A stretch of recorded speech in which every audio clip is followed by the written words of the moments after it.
Let me take this second to introduce our commencement speaker.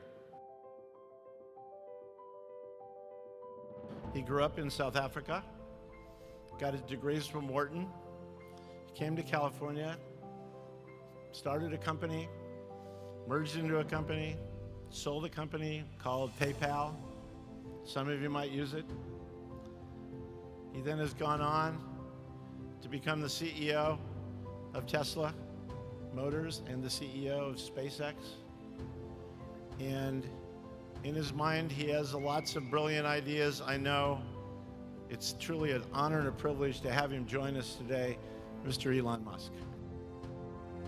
It was suggested that I distill things down to three items. I think I'll go with four, and I'll try. I think these are pretty important ones. Some of them are going to sound like, well, you've heard it before, but it's worth re-emphasizing. I think the first is you need to work. Depending upon how well you want to do, and particularly if you're starting a company, you need to work super hard. When my brother and I were starting our first company, instead of getting an apartment, we just rented a small office and we slept on the couch. And we showered at the YMCA, and we're so hard up we had just one computer. So the website was up during the day, and I was coding at night, 7 days a week, all the time. Work hard, like every waking hour. That's the thing I would say particularly if you're starting a company. And if you do simple math, you say okay, if somebody else is working 50 hours and you're working 100, you'll get twice as much done in the course of a year as the other company. The other thing I'd say is that if you're creating a company or if you're joining a company, the most important thing is to attract great people. So either join a group that's amazing, that you really respect, or if you're building a company, you've got to gather great people. All a company is a group of people that have gathered together to create a product or service.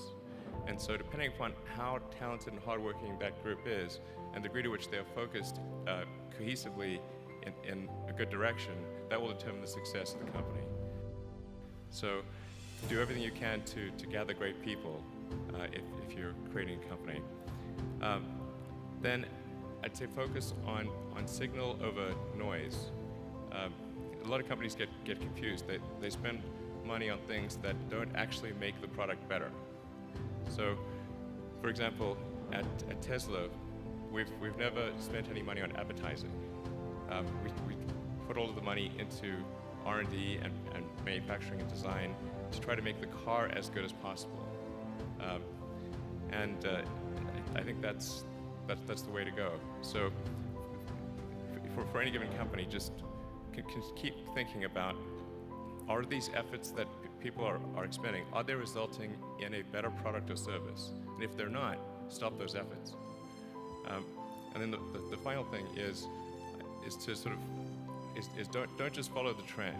So you may have heard me say that it's good to think in terms of the physics approach, first principles, which is, rather than reasoning by analogy, you boil things down to the most fundamental truths you can imagine, and you reason up from there.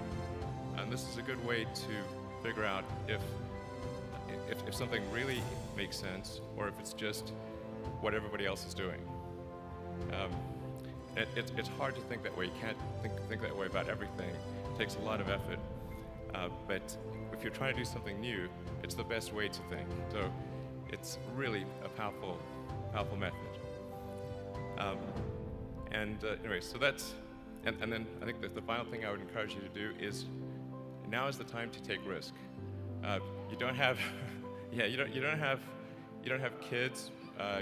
Your obligation, but as you get older, your obligations increase. So and once you have a family, you start taking risk not just for yourself, but for your family as well. It gets much harder to do things that might not work out.